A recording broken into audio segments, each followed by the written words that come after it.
اور ادھر دیکھنا، اس پر میرے نبی نے نا اشارہ بھی دیا ہے، ادھر دیکھیں، یہ بخاری شریف کتاب الاحکام میں حدیث نہ ہو، میں ذمہ دار ہوں، حوالہ دے رہا ہوں، لیکن توجہ سب بھائیوں کی چاہتا ہوں، بڑے ہوں، جوان ہوں، بچے ہوں، سب کی توجہ چاہتا ہوں، بات بڑی خاص ہے۔ ایک عورت آئی میرے آقا کی خدمت میں، اس نے آ کے نا آقا علیہ السلام کی خدمت میں تقاضا کیا کسی چیز کا، حضور مجھے فلاں چیز عطا کیجئے۔ آقا کریم علیہ السلام نے حکمت کے تحت فرمایا کہ تو نا اتنے دنوں کے بعد آنا اور آ کے اپنی چیز لے جانا۔ عورت تھی عورت، لیکن مسئلہ ساڈا حل کر گئی۔ باہر نکلے نا تو چیتا آیا بھئی اگر حضور نہ ہون تو پھر میں کدے کو مسئلہ اے لاؤں گی شے، واپس آ گئی۔ اس نے کہا یا رسول اللہ علم اجدنی، یا رسول اللہ اگر میں نہ پاؤں آپ کو، علم اجد کا یا رسول اللہ، یا رسول اللہ اگر میں آپ کو نہ پاؤں، آپ نہ ہوں، اور بین سطور امام بخاری نے لکھا ہے، کیا لکھا ہے؟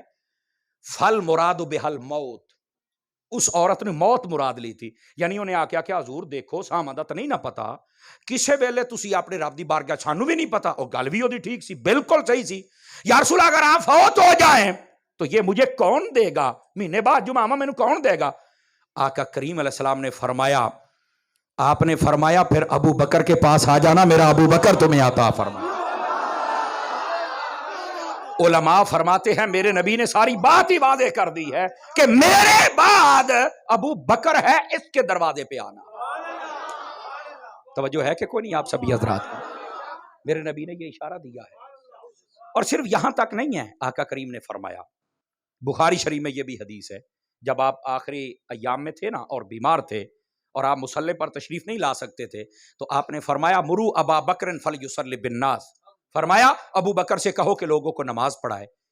اس کی شرح میں تمام علماء نے لکھا ہے، دیکھو سارے صحابہ موجود تھے، کسی اور کا نام حضور نے نہیں لیا، حضرت ابو بکر صدیق کا لیا ہے کہ یہ میرے مصلی پہ آئے، اور مسلسل 17 نمازیں، کتنی نمازیں؟ 17 حضرت ابو بکر صدیق نے پڑھائی، 17 نمازیں۔ اس بات کو سمجھو، میں نے کچھ کہا ہے، 17 نمازیں حضرت ابو بکر صدیق رضی اللہ عنہ آپ نے پڑھائی ہیں، ٹھیک ہے؟ اور یہاں پر دلیل ہے کہ میرا نبی یہ اشارہ دے گیا سب کو، بلکہ اشارہ کیا، یہاں تو حکم ہے کہ میرے بعد اگر میرے مصلی کا کوئی وارث ہے تو اس کا نام ابو بکر ہے۔ پھر یہاں پر وہ بندے بھی ذرا کان پکڑ لیں، او کان پکڑ لیں، کیا تو کان کھڑے کر لیں، پکڑ بھی لیں تو خیر ہے، نہیں توجہ فرما رہے، پکڑ بھی لیں تو خیر ہے، ٹینشن ہی لے جاندے ہو، کو ساڑی زبان بھی تلک سکتی ہے یار، آہو، تو وہ بندے بھی کان کھڑے کریں جو کہتے ہیں نہیں ظاہری طور پر یہ تھے، باطنی طور پر کوئی اور تھا۔ میں کہا کیڑی یہ تیرے ابے دی ظاہر تے باطن ہے، تو ساڑھنا بھی گال کر ہے، تینوں شرم نہیں آؤندی؟ ادھر دیکھو دلیل یہ ہے۔ اب کہتے ہیں سارے شانہ والے نے، تم کیسے کہہ سکتے ہو؟ میں آخیا تیرا کیڑا بھی مار لینے، ٹینشن نہ لے، نہ لے ٹینشن، ادھر آ ادھر آ۔ بتا جب معراج کی رات سارے نبی مسجد اقصی میں جمع تھے، سارے شانوں والے تھے کہ نہیں تھے؟ تو جب دیکھنا تھا کہ سب سے بڑی شان والا کون ہے تو کیا طریقہ تھا؟ کہا اس وقت جب نماز ہونے لگی تو جس کو مصلی دیا گیا سب سے افضل تھا، تو مصلی کسے ملا؟ کہتے وہ تو ہمارے نبی کو ملا۔ میں نے کہا نبی جمع ہوں مصلی مل جائے جس کو وہ سب سے اعلیٰ، صحابی جمع ہوں جس کو مصلی مل جائے وہ سب سے اعلیٰ ہوتا ہے۔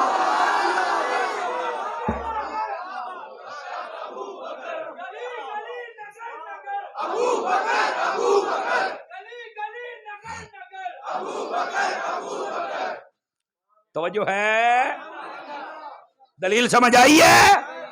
تو یہ جو امامت کے مصلی پہ آنا ہے، تو وہاں تو نہیں کسی نے کہا تھا کہ ظاہری طور پر نبی تھے، باطنی طور پر کوئی اور تھا، ظاہری بھی یہ تھے، باطنی بھی یہ تھے۔ اسی طرح صدیق اکبر ظاہری خلیفہ بھی ہے، باطنی بھی ہیں۔ یہ گندا زہر اہل سنت میں کسی کے پاس بھی نہیں ہے، اگر کوئی یہ اگلے تو وہ سنی نہیں ہے۔ سمجھ آ رہی ہے میری بات کی؟ کوئی نہیں آ رہی؟ یہ تمہیں کس نے کہا ہے؟ کون ہوتے ہو تم؟ کدھر سے آیا اور کیڑی مخلوق ہوئے؟ امت نو نویں راہ تے چڑھاؤن لگا ہے، کوئی ہے گل کرن والی؟ حضرت جنید بغدادی فرماتے ہیں فرماتے ہیں صوفیاء کی لائن پہ چلنا ہو جتنی دیر تک بندہ صدیق اکبر کو نہ پڑھے صوفی بن ہی نہیں سکتا. اللہ کر دو تسی واہ بھائی واہ. سب سے زیادہ فرمایا توحید کے سمندروں میں غوطہ لگانے والا ہے یہ ابو بکر. لوگوں کو سمجھ نہیں آتی یار. گرامی قدر حضرات, حضرت ابو بکر صدیق ظاہر ہو یا باطن ہو, ہر اعتبار سے پہلا نمبر حضرت صدیق اکبر کا. ڈرامے کر دینے لوگ آلے سنت نوے جا پرا سنیا جو نکل کے ہور جا جدھر جانا ہی مر ایتھے بھی بہنا ہے تے بولنی بھی کسی ہور دی بولنا ہے, ضرورت ہی نہیں ہے. اور سنو یہی تو بات تھی جس کو مولا علی نے ختم کیا تھا. آپ کہیں گے وہ کیسے؟ ادھر دیکھیں حضرت مولا علی کے بارے میں کہ 6 ماہ کے بعد آپ نے بیعت کی تھی. یہ لوگ کیسے لکھ لیتے ہیں, لیکن یہ تصدیق بھی موجود ہے کہ حضرت صدیق اکبر رضی اللہ عنہ کی بیعت دوسرے دن ہی آ کے حضرت مولا علی نے کی تھی. اور پتہ کیا کیسے کی تھی؟ ادھر سنیں آجے. جب آپ کی بیعت کرنے لگے نا تو حضرت ابو بکر کھڑے ہو گئے, کہنے لگے علی یار مینوں خلیفہ بناؤندے پہنے تو میں ہاں بڈھا تو ہے تکڑا. توجہ نہیں نا, میں ہاں بڈھا تے تو ہے تکڑا تے جوان ہے تے خدا دا ہے شیر ہے تے یار سارے معاملے تو سنبھال, بڈھا بندہ میں کتھے سنبھالاں گا تے اگے آ. تو حضرت ابو بکر کھڑے ہوئے, علی پاک کھڑے ہوئے, ایک جملہ بولے, فرمایا باقی جڑے سارے صحابی نے یہ تانوں کیوں کہندے نے کہ ساڈا خلیفہ بن, کو سانوں بھی تو پتہ لگے. اوہ یار یہ سارے کہندے نے بے تینوں نبی پاک نے مصلا جو دتا سی تے تاں سانوں اشارہ لب گیا ہے تے اسی تینوں خلیفہ بنانا ہے. تے حضرت علی مسکرا پے, فرمایا پھر سچے تے ہے گیا یار, سچے تے ہے گیا, یہ حضور نے دیتا ہے تے تاں انتمن دے پے ہاں. اچھا حضرت ابو بکر نے کہا یار علی تم ہی انہاں دے نال ہی ہو گیا یار ہیں. اچھا پھر ایک اپنا وانڈ کرنے ہیں. آپ نے فرمایا 10 بھی کیڑی وانڈ کرنی ہے؟ سیدی اعلی حضرت نے 28ویں جلد میں نہ لکھا میں ذمہ دار ہوں, میں حاضر ہوں. فاروق بھائی دے کول میں آندا رہی نا, میں ذمہ دار ہے اس گل دا. بابا ڈرامہ کر دے نا یار.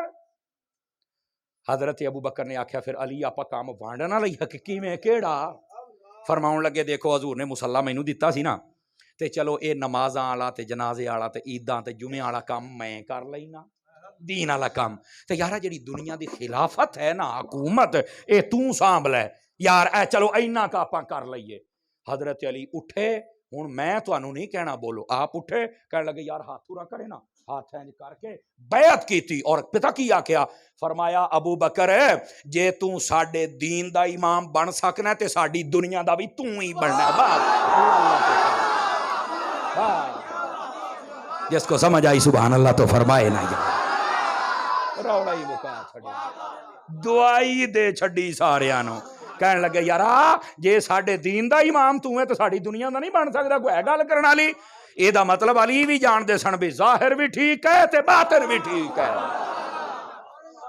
دنیا بھی ٹھیک ہے تے دین بھی ٹھیک ہے. آج یہ مسئلہ اے کون سناوے؟ یہ باتیں ہیں جو سنانے سے فائدہ ہوتا ہے. ہن کوئی ذہن کلیئر ہویا کہ کوئی نہ ہویا؟ یہ ہو گیا ہے نا تے ذرا اگے آؤ, تانوں ایک اور بڑی پیاری گل سناواں. حضرت تاجدار صداقت رضی اللہ عنہ, ہائے ہائے, حضرت صدیق اکبر پتہ کی فرماؤندے سن؟ آپ نے وصیت فرمائی, اور فرمائی کہ نو حضرت سیدنا علی المرتضی شیر خدا رضی اللہ عنہ آپ نو فرماؤن لگے اے علی میری ایک وصیت ہے, میری ایک خواہش اور چاہت ہے. کیڑی؟ فرمایا جدوں میں فوت ہو جاواں نا تے مینوں کفن پرانے کپڑے ہی دینا ہے. کیڑے کپڑے دے وچ دینا ہے؟ انہوں نے کہا حضور پرانے کپڑے دے وچ دا کی مطلب ہے؟ آپ نے جڑا جملہ بولے نا تیرا کلیجہ کھچ لے گا تے تینوں سارے مسئلے سمجھ آ جان گے. ابو بکر نے کیدا مال کھادا ہے, کداں کھادا ہے, کی کیتا ہے؟ قسم رب دی ابو بکر نے کچھ نہیں ہو کھادا تے سارا کچھ حضور نو دتا ہے. بلکہ میرے نبی نے ناز کیتا ہے, فرمایا ما نفعنی مال احد قط ما نفعنی مال ابی بکر. فرمایا آج تک کسی کے مال نے اتنا فائدہ نہیں دیا جتنا ابو بکر تیرے مال نے مجھے فائدہ دے دیا ہے. سارے کا سارا مال حضرت ابو بکر صدیق نے نبی پاک کو عطا کر دیا. ہائے ہائے ہائے. اور مسند امام احمد بن حنبل میں ایک بات موجود ہے, اگر آپ چاہیں تو میں آپ کو سنا دوں. فرمایا 2 معاملات میں ابو بکر سب سے جدا تھے, کوئی ان کا ثانی نہیں تھا. کیڑا؟ فرمایا ایک تو نبی پاک جب ان کے گھر جاتے تھے نا تو لگتا تھا جیسے اپنے گھر جا رہے ہیں. کسی کے گھر نبی جاتے آپ اجازت لیتے جب جاتے تھے. ابو بکر کا گھر اپنا کبھی نہیں تکلف کیا ہی نہیں. ایک تو اس معاملے میں ابو بکر سب سے آگے تھا، اور دوسرا فرمایا ابو بکر کے مال خرچ کرنے میں کبھی نبی پاک نے نہیں پوچھا تھا کنا کتھے کیوں لاؤنا ہے، پیا چک کے لا دیو. فرمایا دو معاملے میں ابو بکر سب سے آگے تھا. بیٹھے ہو، اگر سمجھ آ گئی ہے تو یہ گل سمجھ آ جانی چاہیے. یہ شان تھی، دو معاملے میں ابو بکر کا ثانی کوئی نہیں. ٹھیک ہے، اور اپنا مال بھی خرچ کیا. اور حضرت ابو بکر کی شان کیا ہے؟ آپ کہتے ہیں جب میں فوت ہو جاؤں نا تو مجھے پھٹی ہوئی چادر میں، پرانی چادر میں کفن دے دینا. تو حضرت علی کہنے لگے بھی آپ نے یہ بات تو کہہ دی، وصیت بھی لکھ دی، تو اس کی ذرا سبب اور وجہ بھی بیان کریں گے؟ آپ کی آنکھوں سے اتھرو آ گئے اور آپ کہنے لگے پرانے کپڑے پہننے کا میں زیادہ حقدار ہوں، نیا کپڑا پہننے کا زندہ بندہ زیادہ حقدار ہے. جو آخری وقت میں نیا کپڑا بھی پسند نہ کرے وہ تیرے مال کھائے گا، وہ تیرے باغ کھائے گا. کیوں اپنا منہ کالا کرتا ہے؟ کیوں اپنا دل کالا لیے پھرتا ہے؟ حیا نہیں آتی ہے؟ خدا کا خوف کرے. حضرت صدیق اکبر نے یہاں تک فرمایا ہوا تھا، لوگوں نے کہا کتنی تنخواہ لیں گے آپ بیت المال سے؟ فرمایا جتنی ایک مہاجر بندہ، مہاجر جو مکے سے آیا ہے، فرمایا مہاجر بندہ ان کا مزدور، جتنی ایک مزدور کی تنخواہ ہے نا اتنی مجھے دے دے. ان کا مزدور کی، آپ تو حاکم ہیں، فرمایا جے مزدور دا گھر چل پیا تو میرا بھی چل پائے گا، تے جے مزدور دا نہ چلیا تو میرا بھی نہ چلے گا. یہ ہے ریاست مدینہ بنانے والے لوگ. سمجھ آ رہی ہے میری بات کی میں کیا کہہ رہا ہوں؟ یہ ہے حضرت صدیق اکبر رضی اللہ عنہ. ہمیں پتہ نہیں حضرت صدیق اکبر کا مقام کیا ہے. کبھی دنیا سے پیار نہیں کیا آپ نے. حضور کے تمام صحابہ کا یہی حال تھا. حضرت عثمان غنی کتنے مالدار تھے، لیکن کبھی آپ نے سنا آپ نے کوئی دربار کو، کوٹھی کو، بنگلہ، کوئی چیز بنا، کوئی چیز بتاؤ مجھے. جو آتا کنواں خرید دیا، مال آیا مسجد خرید دی، مال آیا نبی پاک کے لیے باغ خرید دیا، مال آیا جنگ احد میں دے دیا، حنین میں دے دیا، تبوک میں دے دیا. اے جڑا کچھ ہے کہدے واسطے؟ فرمایا میرا یار واسطے. سب کچھ عطا کر دیتے تھے. انہوں نے مال سے پیار نہیں کیا. بھائی آپ کسی بھول میں ہیں. حضرت فاروق اعظم بیٹھے تھے، ان کے سامنے کھانا لایا گیا، دو چیزیں تھی، شہد بھی تھا اور سرکہ بھی تھا. تو آپ زارو قطار رو پڑے. لوگوں نے پوچھا کیوں رو رہے ہیں؟ فرمایا شہد الگ سالن ہے، حضور نے صرف شہد کو سالن بنا کے کھایا ہوا ہے، تے کدی شہد نہ روٹی کھائیں جی چاس نہ آوے تے گل ہے اینی تینوں کدی بھی چاس نہ آئے گی جنی شہد نہ آئے گی. اور سرکے کے ساتھ نبی الگ سے کھاتے تھے، اس کو بھی سالن بنا کے کھاتے تھے.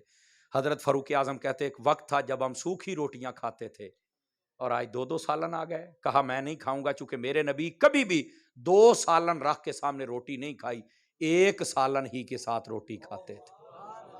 ہم کہاں بیٹھے ہوئے ہیں؟ ہمیں ان لوگوں کی شان کیوں نہیں سمجھ آتی؟ کوئی انہوں نے کسی قسم کا نقصان نہیں کیا. بلکہ میں آپ کو آخری بات بتاؤں اور پھر آپ کی جان چھوڑوں، چونکہ وقت کافی ہو گیا ہے اور یہ 12 بجنے لگے ہیں، اور میں چاہتا ہوں کہ گھڑیوں پر بج جائیں، منہوں پر نہ بجیں.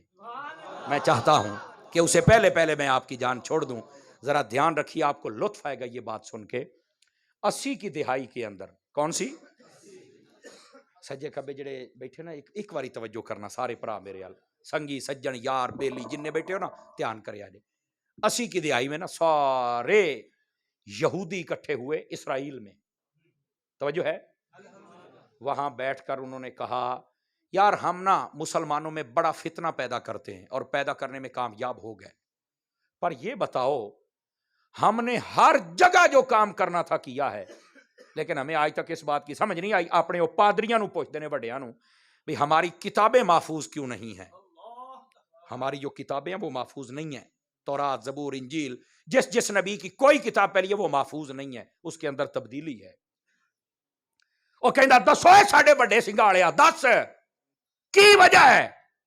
ہر کام آپا کر لینے ہیں، پیسے نال مسلمانوں نو خرید لینے ہیں، لیکن اسی انہاں دی کتاب دیکھو تے آج تائیں ثابت قائم ساڑیاں کتاباں نہیں رہیاں. یار آپ اپنی شے نہ بچا سکے، وہ دی وجہ کیا ہے؟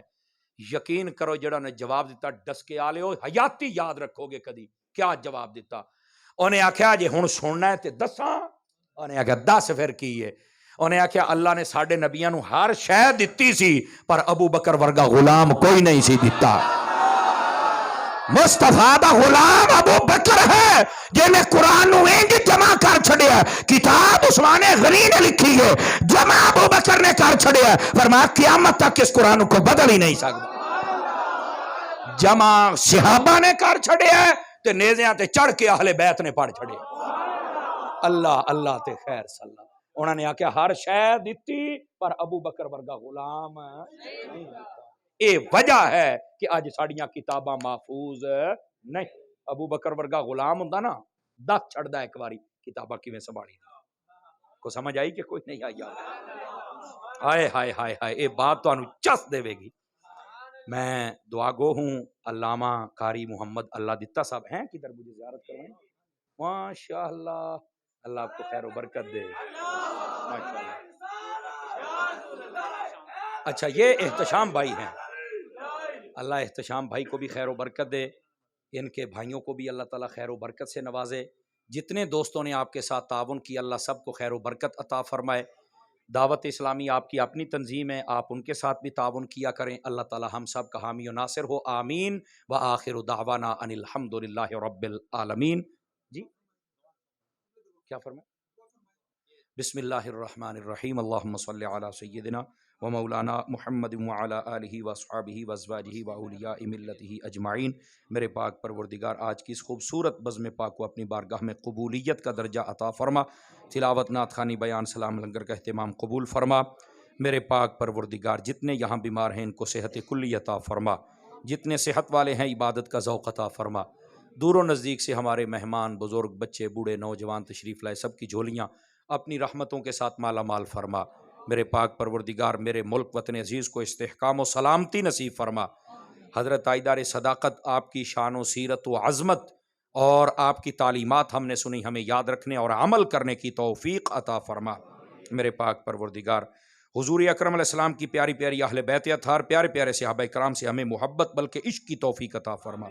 میرے پاک پروردگار سب کا ادب نصیب فرما، بے ادبی سے کوسوں دور فرما. میرے پاک پروردگار اس مسجد کی انتظامیہ امام و خطیب مؤذن ملحقہ نمازی سب کی خیر فرما. قاری اللہ دتا صاحب ان کی دینی کوشش کو اور ان کے جو بچے دین کی کوششیں کر رہے ہیں خدمت کر رہے ہیں، احتشام بھائی ان کی ٹیم ان سب کو خیر و برکت عطا فرما. علاقہ بھر سے جتنے دوست آئے سب کی جھولیاں اپنی رحمتوں سے مالا مال فرما. تمام کو رزق حلال وسیع عطا فرما. میرے اللہ ہم سب کو حج بیت اللہ کی سعادت نصیب فرما، میٹھے مدینے کی زیارت عطا فرما. ہمارے پیارے بھائی محمد سلیم مہر صاحب مرحوم ان کی بخشش کی دعا کے لیے کہا گیا ہے. پاک پروردگار ان کی بخشش فرما، ان کے درجات بلند فرما. اس کے علاوہ جتنے مرحومین کے لیے کہا گیا میرے مولا تو سب کے نام جانتا ہے، سب کی بخشش فرما، سب کا خاتمہ ایمان پہ فرما. وصلی اللہ علی محمد وعلی آلہ وصحبہ اجمعین برحمتک یا ارحم الراحمین. دل سے ہزار بار مدینہ تجھے سلام